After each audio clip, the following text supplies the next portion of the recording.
The investigation into possible links between Russia and Trump associates and whether the president has tried to shut down that probe took some dramatic new turns this week. Joining me now is Jay Sekulow, a member of the president's legal team. Jay, I want to start with the president's tweet Friday that I discussed with Democratic Senator Amy Klobuchar. Here it is again. I am being investigated for firing the FBI director by the man who told me to fire the FBI director. Witch hunt. Has the special counsel, Robert Mueller, formally notified the president that he is under investigation? The president has not been notified by anyone that he's under investigation. That tweet, Chris, was in response to the Washington Post story that alleged that 5 unnamed sources, anonymous sources, leaked to the Washington Post that the president was in fact under investigation. So that tweet was in response to that. There's been no notification of any investigation. Nothing's changed since James Comey said the president was not a target or a subject of investigation. Nothing's changed. Well, but you don't know that he isn't under investigation now, do you? Well, no one's notified us that he is, so I can't read people's minds, but I can tell you this. We have not been notified that there's an investigation of the President of the United States. So that nothing has changed in that regard since James Comey's testimony. I want to go after another part of his tweet. Why is he going after Deputy Attorney General Rod Rosenstein? First of all, he seems to imply that Rosenstein is investigating him. That's not true. It's Mueller. And secondly, he made it clear in an interview with NBC that he decided to fire Comey well before he ever met with Rod Rosenstein. Take a look.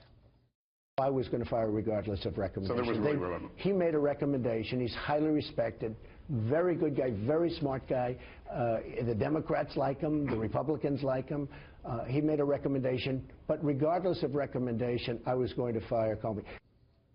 I want to ask you a direct question. Does the president think that Rod Rosenstein has done anything wrong? No, the president has never said anything about Rod Rosenstein doing anything wrong. Here's what is the legal situation here. There is a constitutional issue when you have this scenario. The president made a determination based on consultative advice. He decided ultimately, he's the commander-in-chief, he gets to make that decision, that James Comey had to go. That was coming, by the way, from groups right, left, and center over the last year. You and I know that. So there's been concern about James Comey. It was put forward in a memorandum, that's what the president's referencing, from the Deputy Attorney General and the Attorney General requesting the removal of James Comey as the FBI director. And ultimately, that's the president's determination. So here's the constitutional threshold question, Chris. The president takes action based on numerous events, including recommendations from his Attorney General and the Deputy Attorney General's office. He takes the action that they also, by the way, recommended, and now he's being investigated by the Department of Justice because the special counsel, under the special counsel regulations, reports still to the Department of Justice, not an independent counsel.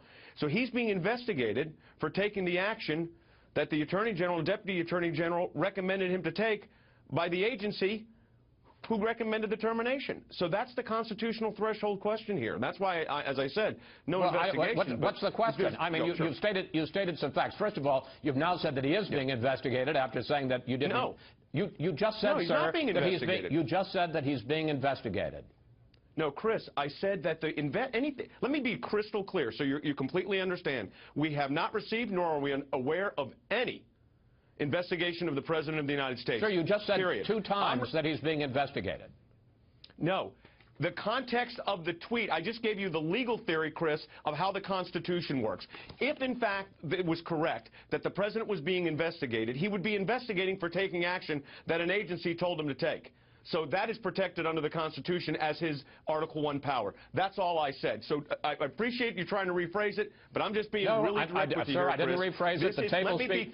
Jay, the tape will speak for itself. You said he is being investigated, and it's not just being. Wait a minute, Jay. And it's not Jay. It's not just being investigated for firing Comey. There's also the question of what he said to Comey when Comey was still the FBI director. So there's more than just the fact that he fired Comey.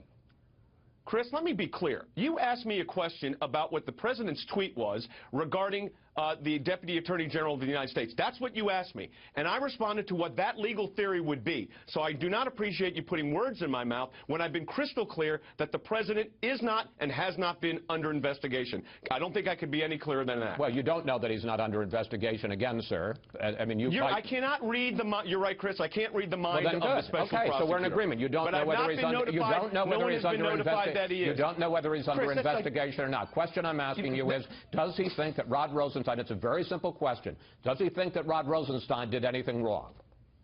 The President has not expressed any opinion about Rod Rosenstein. Does he think that Robert Mueller has done anything wrong? First of all, he has not said anything about Robert Mueller. And Chris, let me say something here. You're asking me, if I had a conversation, which I have not had, about Robert Mueller with the President of the United States, or anyone else for that matter, I can't discuss that and would not discuss that with you. Unlike James Comey, who leaks information to the press, I actually respect the attorney-client privilege. Apparently he did not. Does the President believe, well, you're speaking for his legal team, so you're out here to represent him and tell us what the President's belief is that correct? No, I'm not here to tell you what the facts are and the legal issues are. I'm not to tell you what the beliefs are. I'm not the client's conscience. I'm his lawyer. I understand that. Have you spoken to the President at all? Yes, but I'm not going to discuss those conversations with you. Those are privileged under the attorney-client privilege. Well, I assume that if he asked you to say something, for instance, Mark Kasowitz said all kinds of things about after Comey's testimony. I assume he was speaking for the President. Mark Kasowitz made a general statement to the press after the testimony of James Comey. That's what that was about. You're asking me now questions about what people are thinking in their minds, which I don't read minds, and you're asking me also what I may or may not have had a conversation with the President about, and you understand this. I respect the attorney-client privilege, unlike James Comey. So I want to be real clear on that, too. I'm not going to give you conversations I've had, have or have not had with the President of the United States. So when I have a conversation with the President of the United States, as his lawyer, it's for privilege, period. Does the President think that Rosenstein, because you talked about this constitutional theory that he took action on the advice, although he says he didn't take it on the advice of Rosenstein, does he think that Rosenstein should recuse himself, and is he laying the groundwork to fire Rosenstein and Mueller? I've had no conversations, and I've heard nothing about that at all. Nothing. I think this, Chris, this points out, let me tell you one thing quickly about the constitutional theory, as you called it. It's actually called the Constitution. You know, the President has certain plenary authority. I think you call it the constitutional theory, sir.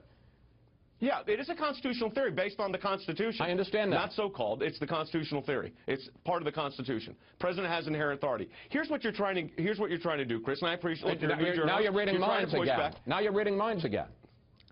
No, Chris. I deal with fact and law. Well, then don't tell me what I'm trying to do, because you don't know what I'm trying to do. Actually, what I'm trying to get is a straight answer out of you. Let me ask you this. As a matter of law, does the President think that he can be indicted under the Constitution? The President, I haven't had that conversation with the President, but the President can't be indicted under the Constitution for the activities alleged in something like this. Of course not. Why is that? Because there's not an investigation. And there's you don't know whether there's an investigation. Oh, boy, this is weird. You don't know that whether there's an investigation. You just told us Chris, that. You're asking me to so then what you're asking me to do is and it wouldn't matter. I'm asking you as a matter of law, not whether there's an investigation. Does the President think he can be indicted as President? That's a constitutional issue, isn't it? For obstruction of justice? No, for any issue. The Constitution's... Now, Chris, you know, let's be realistic here. You know what the answer is. Can presidents be indicted for obstruction? You know what the position has been to the Department of Justice since the 1970s and again stated in 2000. That's not how you engage a president. There's a political process. Somebody did something wrong. You're conflating a constitutional process, criminal law, with a issue of political consequence. So I am his lawyer. I'm not his political advisor. Senator Dianne Feinstein, the top Democrat on the Senate Judiciary Committee, responded to the President's tweet this week with this statement. The message the President is sending through his tweets is that he believes the rule of law doesn't apply to him and that anyone who thinks otherwise will be fired. Is she wrong, sir? Yeah, she's wrong. First of all, Dianne Feinstein also called for an investigation of James Comey and Loretta Lynch for that whole episode regarding her engagement and calling it a, quote, matter, not an investigation. But with regard to this particular issue, I mean, the tweet, there's nothing illegal or inappropriate about the tweet. The tweet came on the heels of a Washington Post story that had 5 anonymous sources and didn't even identify the agency from which those sources came from, and that's what he tweeted in response to. It's that simple. Period. Final question. The president just added John Dowd, a high-powered Washington lawyer, to his legal team. Should we expect him to hire other criminal lawyers? And in a sense, is he preparing for potential legal battle here?